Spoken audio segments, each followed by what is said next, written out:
summer and autumn had been so wet that in winter the corn was growing yet. 'Twas a piteous sight to see all around the grain lie rotting on the ground.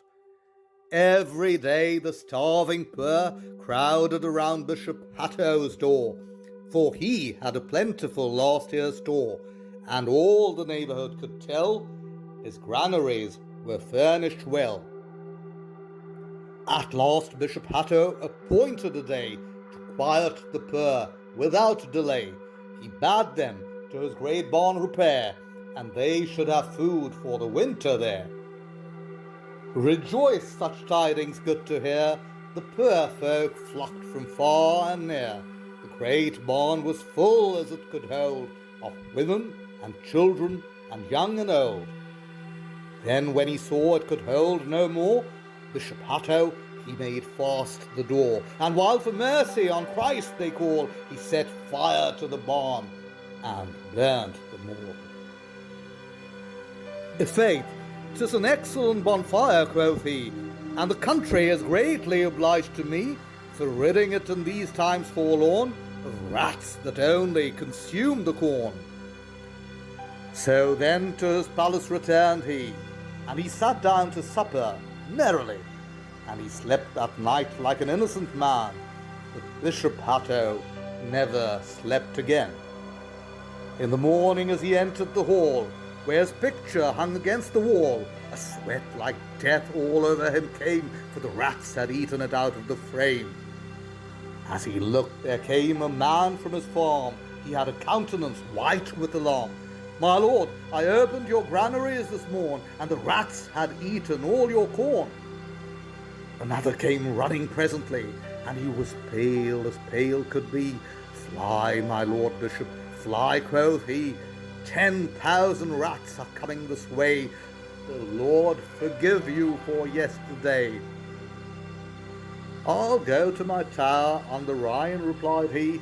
"'Tis the safest place in Germany.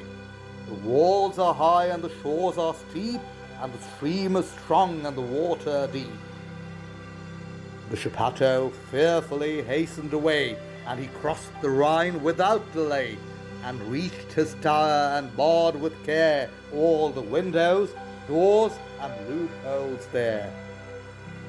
He laid him down and closed his eyes, but soon a scream made him arise. He started and saw two eyes of flame on his pillow from whence the screaming came. He listened and looked. It was only the cat.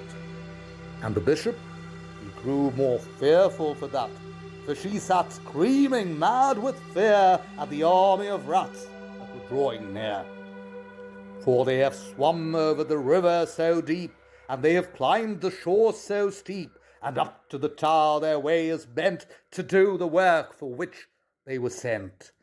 They were not to be told by the dozen or score, by thousands they come, and by myriads and more. Such numbers had never been heard of before, such a judgment had never been witnessed of yore."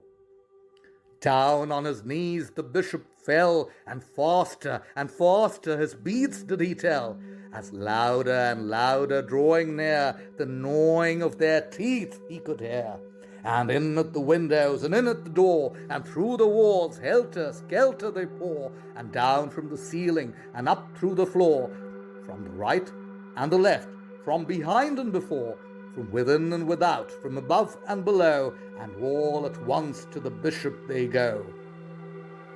They have whetted their teeth against the stones, and now they pick the bishop's bones. They gnawed the flesh from every limb, for they were sent to do judgment on him.